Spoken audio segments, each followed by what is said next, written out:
वसुदेवसुतं देवं कंसचाणूरमर्दनं देवकी परमानन्दं कृष्णं वन्दे जगद्गुरुं। गुरुब्रह्मा गुरुविष्णु गुरुदेवो महेश्वर गुरु साक्षात् परब्रह्म तस्मै श्री गुरुवे नमः। गीता के अभ्यासु सभी भक्तजनों का स्वागत है। आज हम बहुत 2 महीने के अंतर के बाद में मिल रहे हैं। हमारा जो प्रवचन चल रहा था राधा कृष्ण मंदिर की ओर से, वहाँ कुछ दिक्कत आई और उसकी वजह से वहाँ हमारा प्रवचन आगे नहीं चला सकते हैं, ऐसे कहा गया। तो उसके लिए बीच में इतना बड़ा एक गैप रह गया है और उसके लिए मैं आप सबका क्षमा प्रार्थी हूँ। स्वाध्याय स्टडी जो हमारी होती है, खास करके वेदों के लिए, उसमें कोई अंतराय नहीं होना चाहिए। उसमें कोई संजोग या किसी परिस्थिति के वश कुछ कारणसर अगर थोड़ा रुक भी जाए, फिर भी उसमें आगे चलना चाहिए। और इसी श्रृंखला में हम लोग आगे चलेंगे गीता की आगे की स्टडी करने के लिए। इसमें ऐसा है कि बहुत दिन होने की वजह से हमारा जो पूरा लिंक है वो टूट गया है, उसे जोड़ना आवश्यक है। ऐसे कहा जाता है कि इवन जो कोई भी चीज़ नहीं सीखते हैं, अगर उसको वो सीखने के बाद में, खास करके कंप्यूटर्स वगैरह जो होते हैं, प्रोग्रामिंग होती है, उसमें अगर सीखने के बाद में अगर 70 दिन तक 70 डेज तक उसको नहीं उपयोग में लाया जाए तो वो हमारा हमारे दिमाग में से वो निकल जाता है। हमें वो वापस सीखना पड़ेगा, उसको बराबर से हम उसको इस्तेमाल नहीं कर सकते। तो हमारे भी ऑलरेडी 60 डेज के ऊपर हो गए हैं, तो ऐसा सोचा कि चलो थोड़ा रिकैप करते हैं। तो हमारा जो अभी जो चल रहा था, हमारा जो श्लोक चल रहा था, वो 4th चैप्टर, 4थे अध्याय का ज्ञान कर्म संन्यास योगो नाम, वो चल रहा था और उसमें हमारा 16वां श्लोक चल रहा था।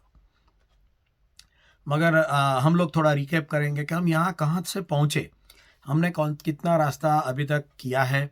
हम लोगों ने करीबन 86 के 86 और 87 ऑलरेडी ये हमारा ये 88th प्रवचन है, 88वां प्रवचन है। तो हम लोग इसमें आगे चलेंगे। तो यहाँ तक पहुँचे कहाँ से? तो पहला जो अध्याय था अर्जुन विषाद योगो नाम प्रथमो अध्याय। अर्जुन को विषाद होता है कि मैं यहाँ कहाँ बैटलफील्ड के ऊपर, रणभूमि में, रण संग्राम के अंदर मैं फंस गया और ये मैं कैसी परिस्थिति में आ गया हूँ। मुझे न तो राज्य चाहिए, हाँ मुझे राज्य नहीं चाहिए, और मुझे ये लोगों को भी मारना नहीं है, जो मेरे सामने खड़े हैं उसको मुझे मारना नहीं है। मगर अभी मैं रणभूमि में खड़ा हूँ और मेरे सामने मेरे जो बंधुजन हैं, गुरुजन हैं, वो खड़े हैं, तो उसको मैं कैसे मार सकूं। और दूसरा प्रश्न उसका ये था कि अगर इतने लोग मर जाएंगे तो जो उससे जो सोसाइटी के अंदर, जो समाज के अंदर जो एक इम्बैलेंस निर्माण होता है, ज़्यादा पुरुष और स्त्री का जो बैलेंस होता है वो प्रकृति मेंटेन करती है।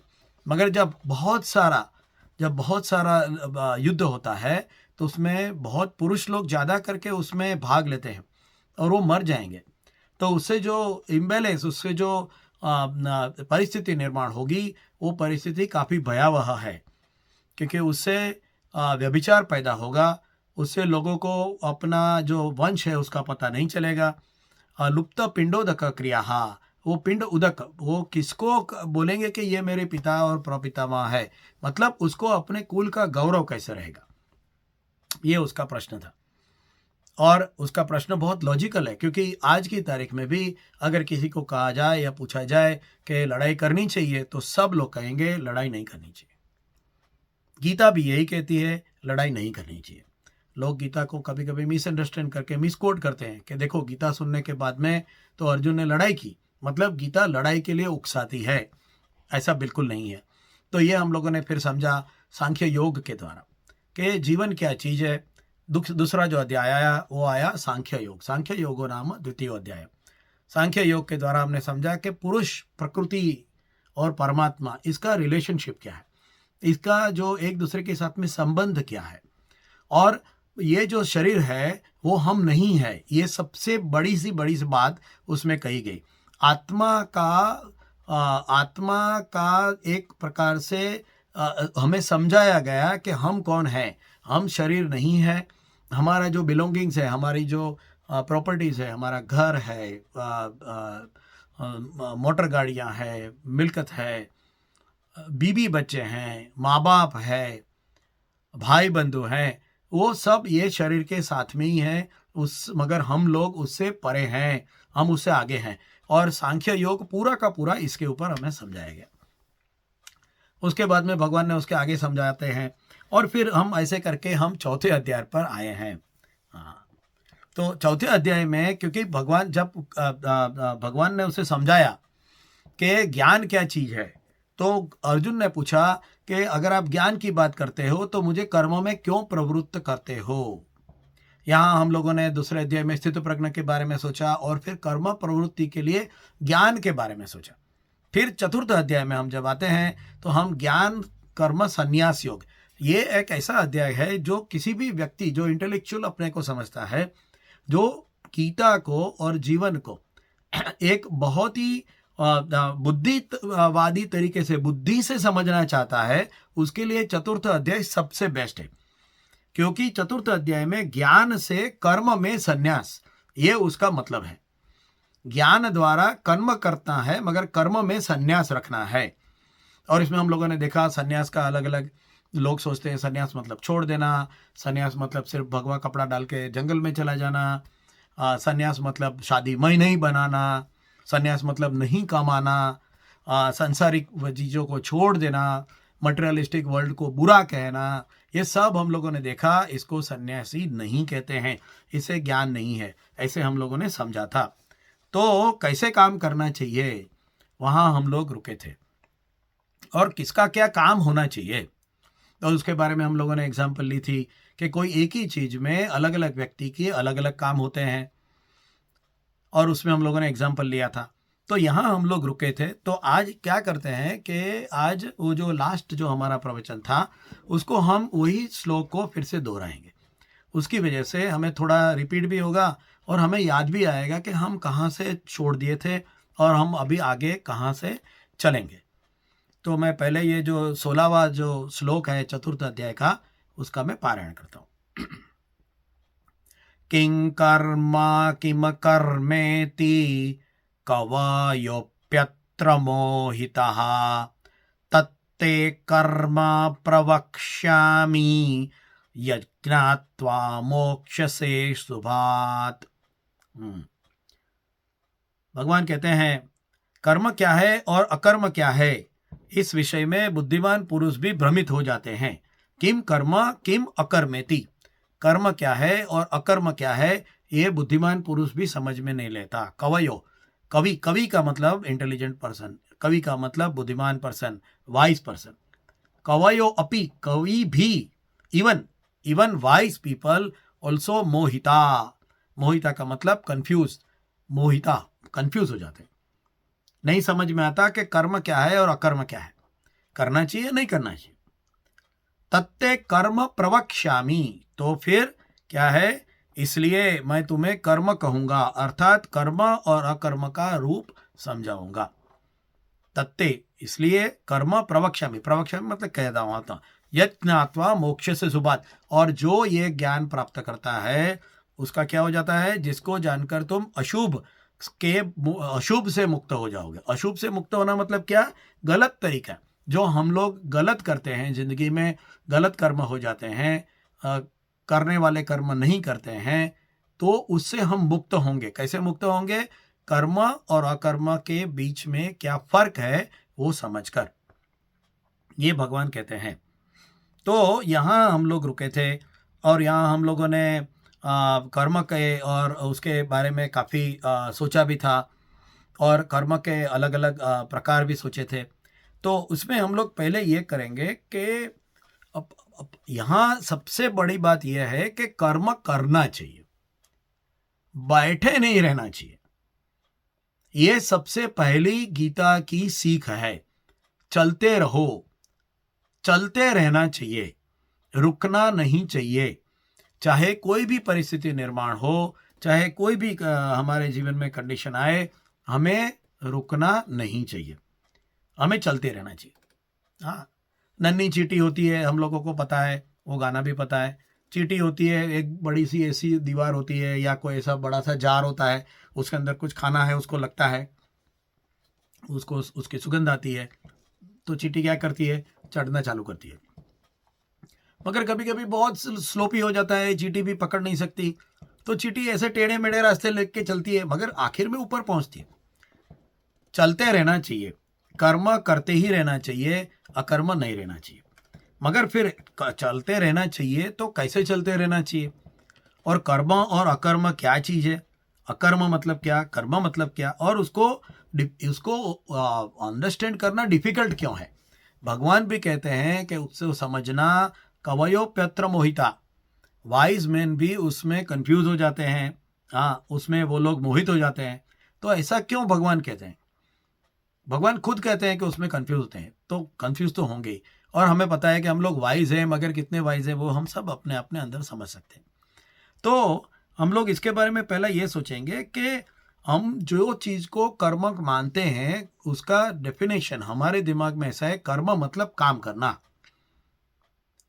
सुबह उठना, नहाना धोना, ब्रश करना, नाश्ता वगैरह करना, फिर काम पर जाना, अगर नौकरी करते हैं तो नौकरी पे जाना, धंधे पे जाना, जो कोई भी छोटा मोटा जो कोई भी व्यक्ति का काम होता है। हाँ, चरवाहा होगा, वो गाय और बैल और वो सब उसके बकरी वगैरह लेके उसको जंगल में लेके जाएगा। हर एक व्यक्ति अपना अपना करता है। विद्यार्थी है वो स्कूल जाएगा, शिक्षक है वो स्कूल जाके सिखाएगा, और उसको लगता है कि ये मेरा कर्म है, ये मेरा कर्म है, और मैं ये कर्म के हिसाब से मैं काम करता हूं।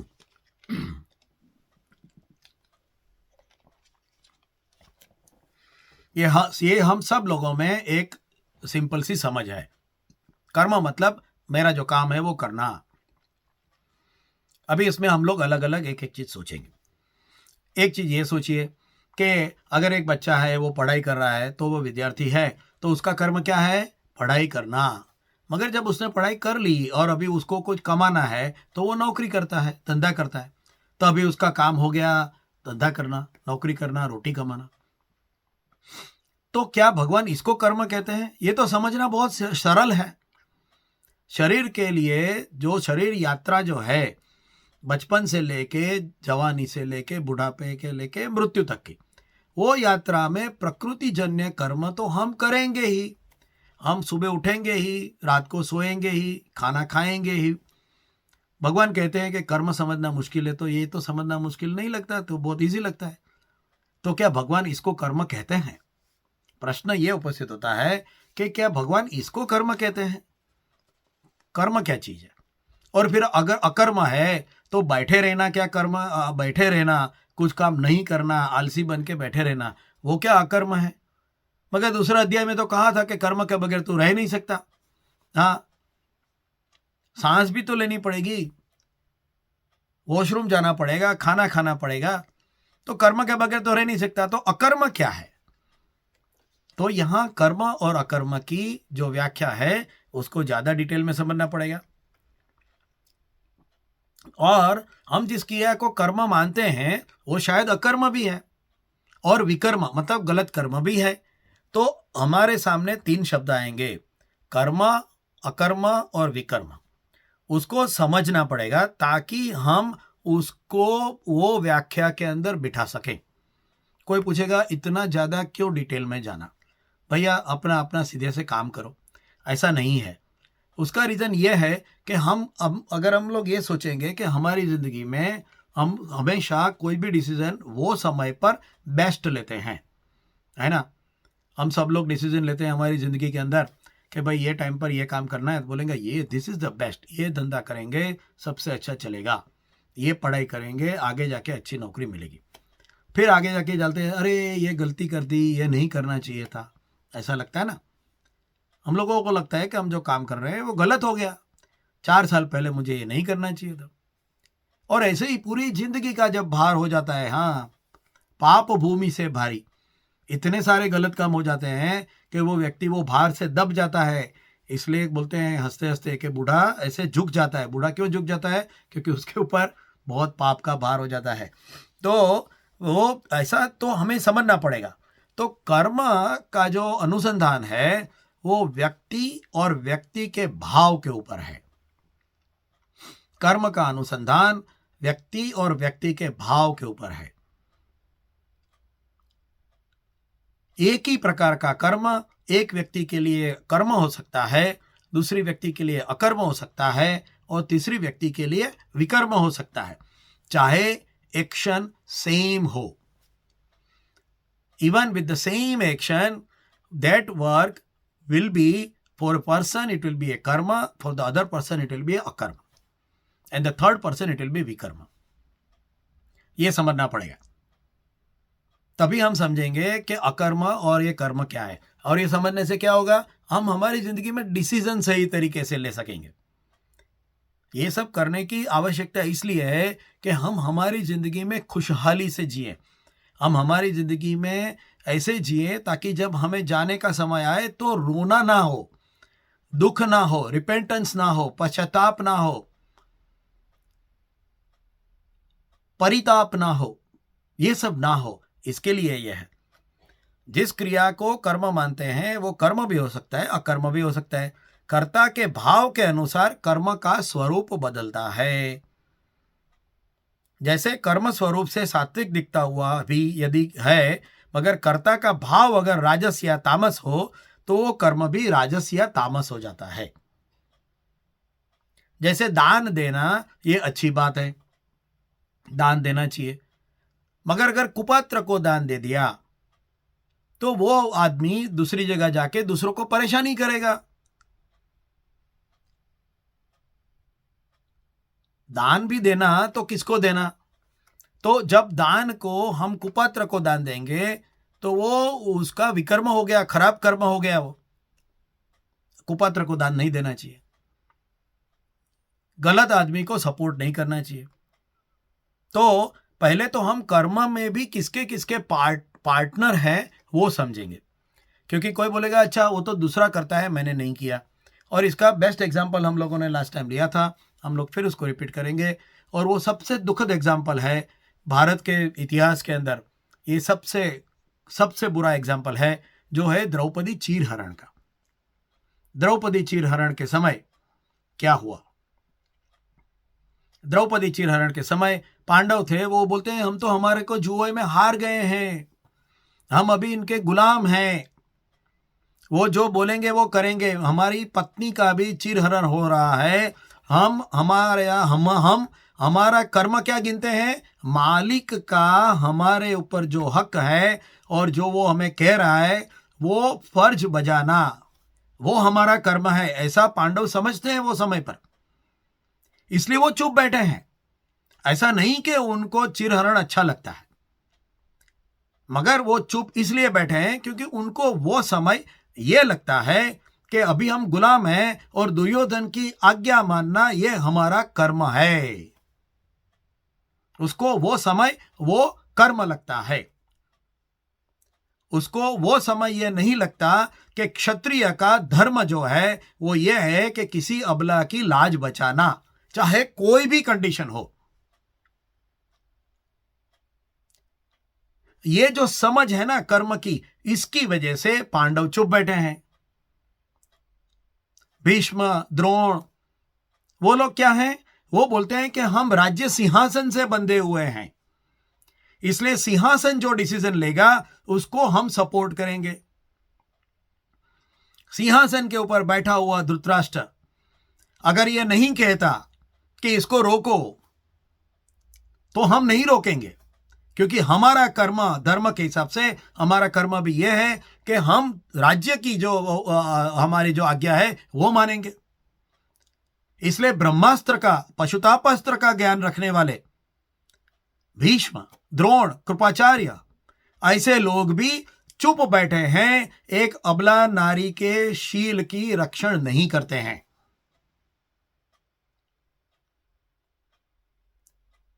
कितनी दुर्भाग्य की बात है। और जब ऐसा हो, वो भी रानी, क्वीन है, वो महारानी है, वो इंद्रप्रस्थ की महारानी है। इसमें बहुत सारी बातें आती है, कभी निकलेगी तो हम बताएंगे। कोई पूछ सकता है तो युधिष्ठिर ने जुआ खेला ही क्यों? ऐसे भी आएगा, बात आगे आएगी। मगर यहाँ हम लोग जो कर्म के ऊपर फोकस करेंगे, और यहाँ इसका मतलब ये हो गया कि कर्म में 3 पार्ट होते हैं। एक होता है कारक, मतलब जो कर्म के लिए कारण बनता है। किसी भी चीज को होने के लिए उसके पीछे कारण की आवश्यकता है। कारण के बगैर कुछ भी चीज दुनिया में नहीं होती। एक जगह पर हवा का दबाव कम हो गया, दूसरी जगह पर हवा का दबाव ज्यादा है, इसलिए हवा ज्यादा दबाव से कम दबाव की ओर चलती है, इसलिए हवा चलती है। हवा भी चलती है, प्रकृति भी जो चलती है वो कारण से चलती है। तो कर्म का सबसे पहला एक पॉइंट है कारण। किस कारण से ये काम हो रहा है, कारण। दूसरा होता है कर्ता। कारक के बाद में होता है कर्ता, मतलब जो एक्चुअली फिजिकली कर रहा है, जो कर रहा है। और जो तीसरा होता है वो होता है अनुमोदन करता, अनुमोदक, मतलब जो या तो हां कहता है या हां या ना कुछ नहीं कहता और देखते रहता है और कुछ एक्शन नहीं लेता। गीता के हिसाब से ये तीनों लोग वो कर्म के बंधन के इक्वल भागीदार हैं। They are equally responsible for the कर्मफल। अगर आपके सामने कुछ गलत हो रहा है, अगर आपको लगता है कि वो गलत है और आप खाली हाँ बहुत गलत हो रहा है ऐसे करके चुप बैठेंगे, तो वो कर्म का फल का जिम्मेदारी आपको भी अनुमोदन करता करके लगेगा ही।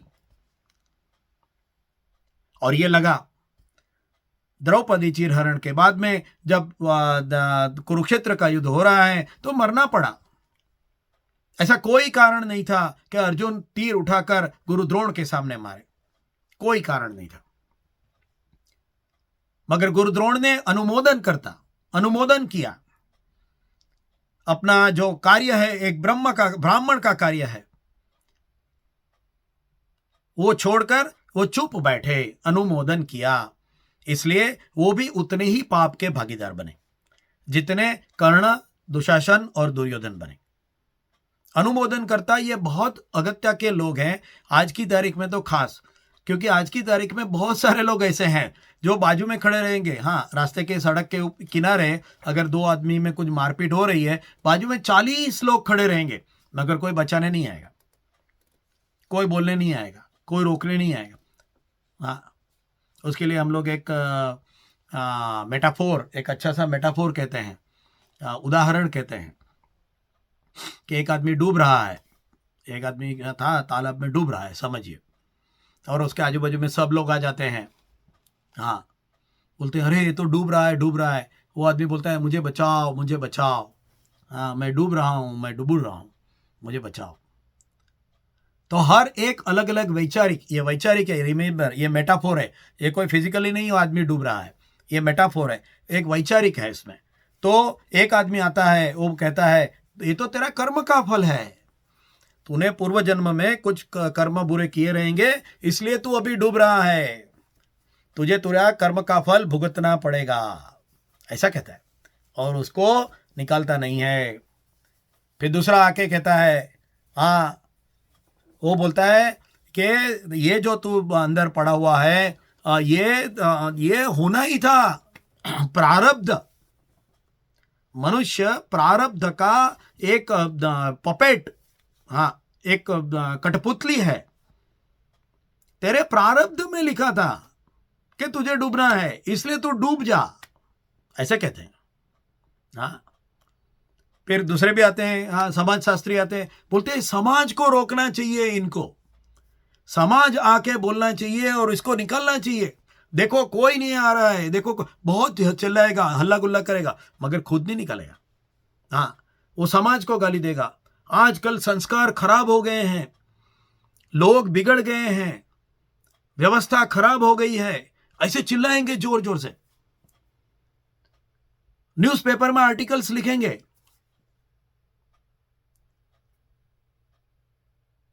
बड़ी बड़ी संस्थाएं बनाएंगे। हाँ,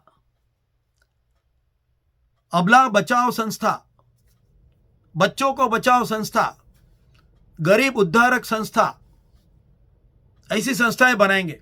हुआ उससे कुछ इतने हजारों सालों में? ऐसे लोग हैं समाजशास्त्री। हाँ,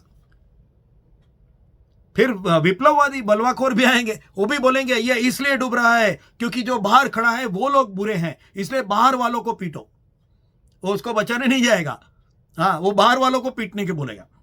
ऐसे अलग अलग लोग आएंगे, मगर वो जो डूब रहा है, हाँ, भवसागर में डूब रहा है, उसको बचाने के लिए नहीं आएंगे। ये जितने भी लोग हैं ना, वो सब के सब वो उसको ऑब्जर्व करते हैं, मगर एक्शन नहीं लेते। हाँ, एक्शन नहीं लेते, करेक्शन नहीं करते। बहुत बुरा है, बहुत बुरा हुआ, नहीं होना चाहिए था, हाँ, हम आपके साथ में हैं, मगर कुछ करेंगे नहीं, कोई एक्शन नहीं लेंगे। अनुमोदन करता, इसको अनुमोदन कहते हैं। गलत हो रहा है, उसके सामने आप कुछ भी एक्शन मत लो, आप चुप रहो, या तो बहुत बुरा हो रहा है ऐसे उपदेश दो। ऐसा जब होता है तो वो अनुमोदन करता बढ़ जाते हैं। आज की तारीख में अनुमोदन करता सबसे ज्यादा है। हाँ, हमें क्या लेना देना भैया, तुम रहने दो ना, तुम तो नहीं डूब रहे हो। हाँ, ऐसे भी व्यापारी भी आते हैं। हाँ, चोर भी आएगा, अरे ये डूब रहा है तो उसके पॉकेट में कुछ है तो पहले सोना बना निकाल दो, बाद में डूबने दो। ऐसे भी आते हैं। ऐसे अलग अलग लोग आते हैं समाज में। समाज में जो कुछ भी होता है, जो कोई भी कर्म अकर्म विकर्म होता है, इसमें अनुमोदनकर्ता का बहुत ज्यादा भाग है। क्योंकि अगर अनुमोदनकर्ता खड़ा हो जाए, अनुमोदनकर्ता कह दे कि ये नहीं चलेगा, हम इसके विरोध में खड़े हैं, जब तक ये नहीं होगा, जब तक ये आदमी बाहर नहीं निकलेगा, हम किसी को यहां से नहीं जाने देंगे, तो नहीं होगा। तो ये तीन लोग होते हैं, कर्ता, कारक और अनुमोदनकर्ता।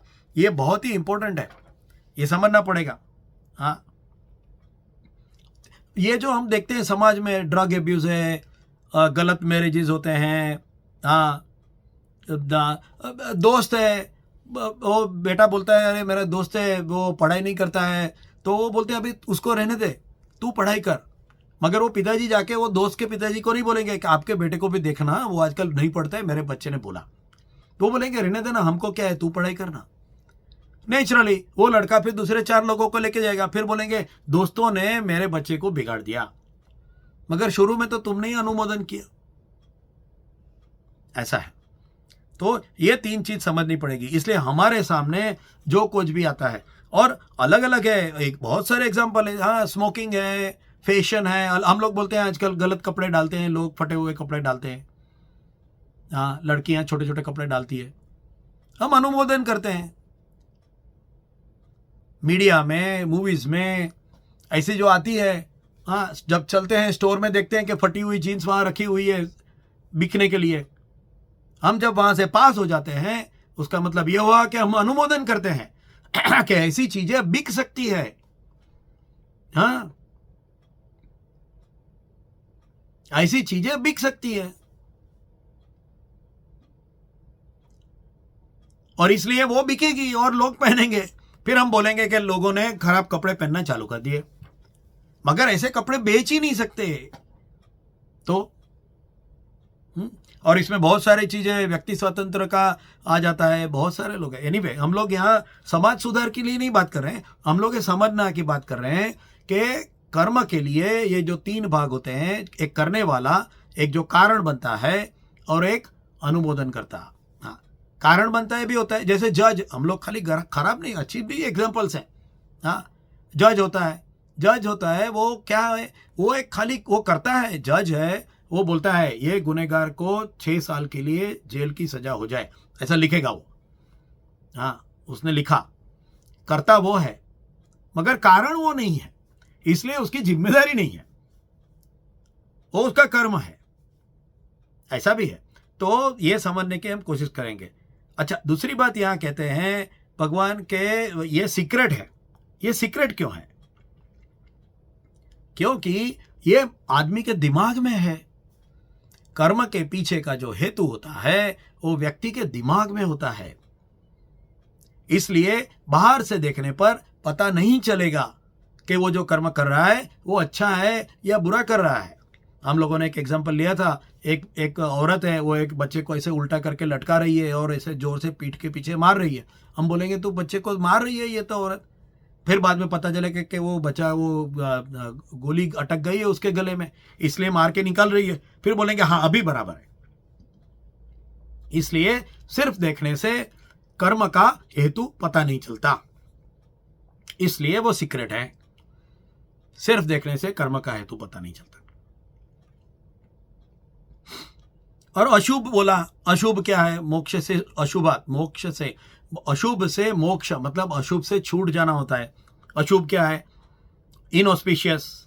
हाँ, अशुभ ये है जो हमें बांध के रखे। जो भी चीज हमें बांध के रखे वो अशुभ है। जो भी चीज हमें हमें हमें बंधन से छुड़ाए वो शुभ है। इसलिए शंकर भगवान शुभ है, इसलिए स्मशान में शंकर भगवान है, क्योंकि वो हमें छुड़ाते हैं। हमारे जीवन का भार, हमारे पापों का भार, हमारे कर्मों का भार। आदमी बूढ़ा हो जाता है, सह नहीं पाता, गलत कर्म जो किए हैं वो याद आते हैं मृत्युशैया के ऊपर। हाँ, तो हर हर महादेव, हर छुड़ा देता है, खींच लेता है। आपके जितने भी व्यथा है उसको खींच लेता है वो हर हर महादेव, ज्ञान से। इसलिए भगवान शिव ज्ञान के देवता हैं। ज्ञान के द्वारा वो जो व्यथा है उसको खींच लेते हैं, वो अशुभ है। जो बॉन्डेज देता है वो अशुभ है। और यह ज्ञान कर्म क्या है, अकर्म क्या है, विकर्म क्या है और उसको कैसे करना चाहिए, ये ज्ञान होने से व्यक्ति गलत काम या गलत तरीके से अपना जो निजी कर्म है वो करने से नहीं रुकेगा या नहीं डरेगा, और इसलिए उसको वो कर्म का बंधन नहीं लगेगा। ऐसा है। तो अभी प्रश्न ये होता है कि कर्म का तो बंधन होगा ही, अच्छे कर्म का भी बंधन होगा, बुरे कर्म का भी बंधन होगा। कर्म का तो बंधन होगा। अगर कोई कहे कि भैया मैंने दान दे दिया, $10,000 का मैंने दान दे दिया, तो वो अगर अच्छा कर्म भी किया है तो भी उसको उसका बॉन्डेज तो होगा ही। तो यहां भगवान कहते हैं कि बॉन्डेज नहीं होगा। बहुत इंटरेस्टिंग बात है।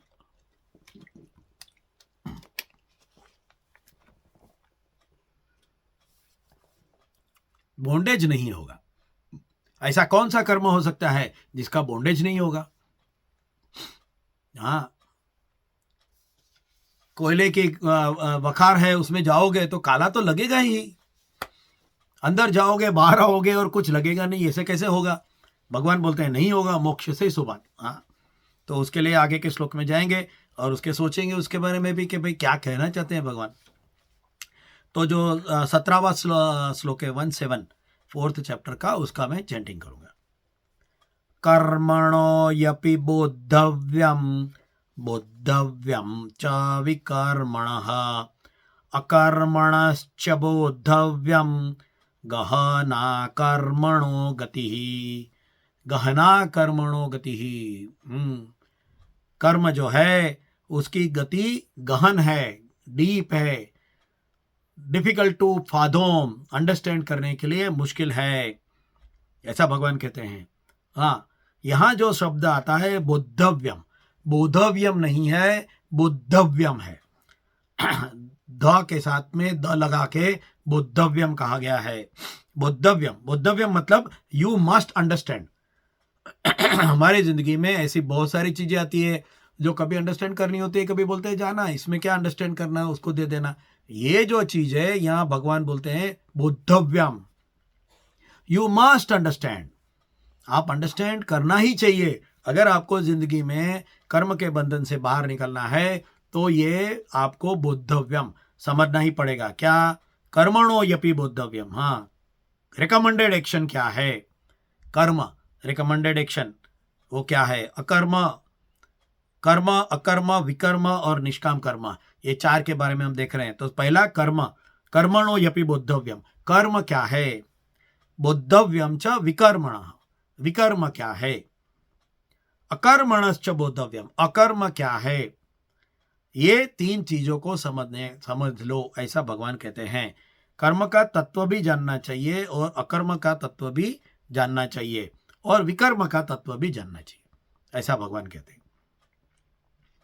तो पहले यहाँ एक एग्जाम्पल लेंगे कि अकर्म विकर्म मतलब ये क्या भगवान कहना क्या चाहते हैं और ये इतना डीप अंडरस्टैंडिंग में कैसे करेंगे। तो एक स्टोरी लेंगे हम लोग। एक अच्छी सी स्टोरी है, किसी यूरोपियन राइटर ने लिखी है।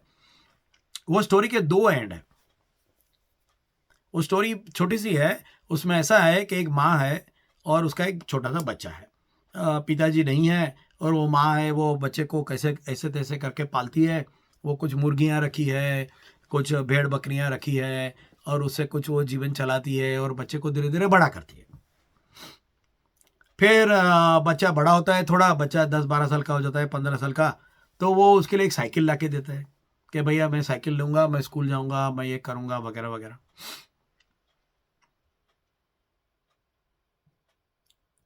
अभी क्या हुआ कि एक दिन वो साइकिल के ऊपर वो बच्चा आ रहा था और साइकिल वैसे स्लोप के ऊपर से आ रहा था। वो बीच में एक मुर्गी आ गई। मुर्गी आ गई तो बच्चे ने जोर से ब्रेक मारी। वो नेचुरली वो साइकिल फिसल गई। वो बच्चा ऐसा उड़ गया और उसका सिर फूट गया। अभी माँ कह रही है, कह रहे एक मुर्गी के लिए तूने अपना क्यों सिर फोड़ दिया? इतना खून निकल रहा है, मुर्गी चली जाती थी तो क्या होता था? तूने अपना ये क्यों कर लिया? ऐसे माँ बोलती। हाँ, मुर्गी के सामने बच्चे की कीमत बहुत ज्यादा है उसके जीवन में। तो बोलती है मुर्गी तो मर जाती थी तो मर जाती थी। यही स्टोरी का दूसरा एंड है। उसमें ऐसा होता है कि बच्चा है वो ब्रेक नहीं मार सकता, मुर्गी के ऊपर से चला जाता है, मुर्गी मर जाती है। फिर माँ होती है, बहुत गुस्सा होती है, अरे ये मुर्गियों को पाल के मैंने तुझे बड़ा किया है, तूने ऐसा कैसे केयरलेसली तूने मुर्गी मार दी। बच्चे को मारती है जोर से। हाँ, दोनों साइड में माँ का बिहेवियर एक ही स्टोरी में बताया गया है। एक केस में माँ बोलती है मुर्गी के सामने तेरी वैल्यू बहुत ज्यादा है। दूसरे केस में वही बच्चे को मारती है कि तूने मुर्गी को मारा, मैं कैसे ये मुर्गी को संभाल संभाल के तेरा पालन करती हूं, तो how you can be so careless. तो कौन सा कर्म करना चाहिए? बच्चे ने मुर्गी के ऊपर से गाड़ी चलाते तो बोलना चाहिए बेटे अच्छा किया, तू अगर ब्रेक मारता था सिर फूट जाता था, तो ऐसा बोल सकते हैं? क्या करना चाहिए? बहुत कॉम्प्लेक्स स्टोरी है वो, इतनी छोटी सी है मगर बहुत अच्छी स्टोरी है। क्योंकि व्यक्ति करना क्या चाहिए? हाँ, व्यक्ति करना क्या चाहिए, उसका कौन सा काम होना चाहिए, alternative results of the same action. ऐसी स्टोरी है वो। उसको डीप में सोचेंगे तो पता चलेगा कि अरे ये तो बहुत है। तो पहले तो हम लोग उसका जो इंटेंशन जो है, हेतु है कर्म का, उसके ऊपर ध्यान देंगे। इसमें सबसे पहला है अकर्म, इन एक्शन। और इसमें हम लोगों ने बात की थी अकर्म के बारे में कि अकर्म मतलब कुछ काम नहीं करना, भगवा कपड़े डाल के चले जाना, समाज में नहीं रहना, मटेरियलिस्टिक वर्ल्ड को गाली देना, संसार नहीं करना। क्या वो इनएक्शन है? क्या वो अकर्म है? मैं कुछ नहीं करूंगा, कपड़े भी नहीं डालूंगा, क्या उसको अकर्म कह सकेंगे? फिर कर्म, रिकमेंडेड एक्शंस। मेरे लिए जो रिकमेंडेड एक्शन है वो कैसे हो सकता है? मेरे लिए रिकमेंडेड एक्शन क्या है? अनुशंसित कर्म कहते हैं उसे, या तो सूचित कर्म कहते हैं। आज की तारीख में मेरे लिए मेरा कर्म क्या है? तीसरा होता है रॉन्ग एक्शन, निषिद्ध कर्म, वर्जित कर्म, विकर्म, नहीं करना चाहिए। अगर मुझे भगवान ने अच्छा सेहत दी है, अगर मुझे अच्छी बॉडी दी है, तो मैं सिगरेट पीकर उसको डैमेज नहीं करना चाहिए। वो विकर्म होगा कोई भी कंडीशन में। अगर किसी ने मुझे पाल पोस के बड़ा किया है तो मुझे उसके लिए कृतज्ञ होना चाहिए एज ए ह्यूमन। बूढ़े माँ बाप हो गए, उसका मैं ध्यान न रखूं, गलत है, वो विकर्म हो जाएगा, निषिद्ध है वो। मातृदेवो भव, पितृदेवो भव, आचार्य देवो भव। जो लोगों ने मेरे लिए काम किया है, जो लोगों ने मैं अभी जहां जो हूं वहां तक पहुंचाया है, ऐसे लोगों को मैं कृतज्ञ रहूं, ये मेरा काम है। अगर मैं ये नहीं करूंगा तो वो रॉन्ग एक्शन होगा, वर्जित कर्म होगा, ऐसा नहीं चलेगा। और चौथा है निष्काम कर्म, उसके बारे में हम आगे सोचेंगे, क्योंकि अभी ये बाकी के 3 ही समझने के लिए कोशिश करेंगे। तो कोई कहेगा कि अच्छा ठीक है, फिर तो जो मुझे काम दिया गया है वही मैं करूंगा। तो हम लोगों ने हमारे ये प्रवचन के स्टार्टिंग में ही देखा, भीष्म ने कहा कि जो राज्य का जो सिंहासन है, वो सिंहासन के ऊपर कोई भी अटैक करेगा तो मैं लड़ने के लिए खड़ा हो जाऊंगा। इसलिए तो कुरुक्षेत्र के युद्ध में दुर्योधन के साइड में खड़े हो गए। उसको पता है कि एक आदमी गलत है, फिर भी वो बोलते क्या है, मैं सिंहासन से बंधा हुआ हूं, ऐसा बोलते। तो पहले यह समझना पड़ेगा कि कर्म के लिए जो दिमाग लगाना है, वो दिमाग को कहते हैं विवेक। विवेक, करणीय और अकरणीय, करने लायक और नहीं करने लायक, करने लायक और नहीं करने लायक, ये दोनों प्रकार के कर्म का विवेक, मतलब वो समय पर वो करना चाहिए या नहीं करना चाहिए, ये समझने की बुद्धि की शक्ति, विवेक। यहां शब्द विवेक यूज किया गया है, विवेक शब्द है,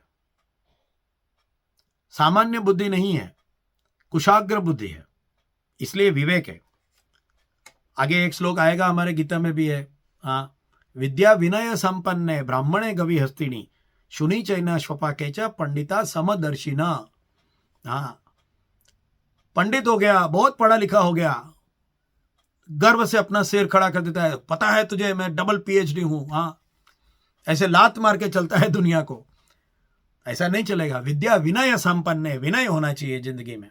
हाँ, ब्राह्मण है, गवि हस्तिनी, हाँ, गाय, हाथी, स्त्री, कुत्ता, ब्राह्मण, सबको एक तरीके से समभाव से देखेगा, तभी वो पंडित का जो ज्ञान है वो विवेक पूर्ण कहा जाएगा। यहां विवेक शब्द है। So doing the work may be correct for one person but not to the other person, ये एक बहुत इंपॉर्टेंट बात है। कोई कहेगा अच्छा तो फिर सब लोगों के लिए विवेक के लिए कुछ ऐसा एक स्टैंडर्ड होना चाहिए। नहीं कर सकते, नहीं कर सकते। क्यों? क्योंकि हर एक व्यक्ति की जिम्मेदारियां अलग अलग हैं। उसके लिए हम लोगों ने लास्ट टाइम एक छोटे से एग्जाम्पल लिया था कि अगर एक दुकान में चोरी हो रही है और वो दुकान के बाजू में से 2 लोग जा रहे हैं, एक पुलिस जा रहा है और एक कोई बाजू की दुकान का कोई बनिया है वो भी जा रहा है। अभी वो जो बनिया है ना तो उसमें ताकत है ना उसको इतना ये है, वो बोलेगा अरे भाई इसको बचाओ बचाओ, कोई चोरी हो रही। तो जो पुलिस है उसका ये कर्म बन जाता है, उसके लिए जो ड्यूटी बन जाती है कि वो जाके चोरी को रोके। मगर वही चीज वो वैश्य, वो जो बाजू की दुकान वाला है या कोई भिखारी बैठा हुआ था वो है, या कोई स्त्री जा रही है बच्चों को लेके स्कूल जा रही है वो है, उसके लिए वो कर्म नहीं है कि वो जाके रोके। इसलिए इंपॉर्टेंट यह है कि कर्म क्या है ये समझना पड़ेगा। एक ही चीज में, एक ही क्षण में 4 अलग अलग लोगों का कर्म अलग अलग हो सकता है। ये कैसे होगा, ये कैसे हम लोग उसके लिए हम लोग आगे सोचेंगे कि एक ही चीज में अलग अलग लोगों का कर्म अलग अलग कैसे हो सकता है और क्यों हो सकता है, क्यों वो अलग अलग हो सकता है, इसके बारे में सोचेंगे। आज दिवाली है, इसलिए दिवाली के उपलक्ष्य में आप सब लोगों को दिवाली की बहुत बहुत शुभकामनाएं और नूतन वर्ष सबके लिए बहुत ही शुभ, मंगलमय, स्वास्थ्यप्रद ऐसे जाए, ऐसे सब लोगों के लिए भगवान से प्रार्थना करेंगे। और आज यहाँ ये प्रवचन पूरा करेंगे, इसको मैं ऑनलाइन में डालूंगा और हर हफ्ते अभी ऑनलाइन में हम लोग ये जो चौथा अध्याय है उसको आगे स्टडी चालू रखेंगे। वसुदेवसुतं देवं कंसचाणूरमर्दनं देवकी परमानन्दं कृष्णं वन्दे जगद्गुरुं। गुरुब्रह्मा गुरुविष्णु गुरुदेवो महेश्वर, गुरु साक्षात् परब्रह्म तस्मै श्री गुरुवे नमः।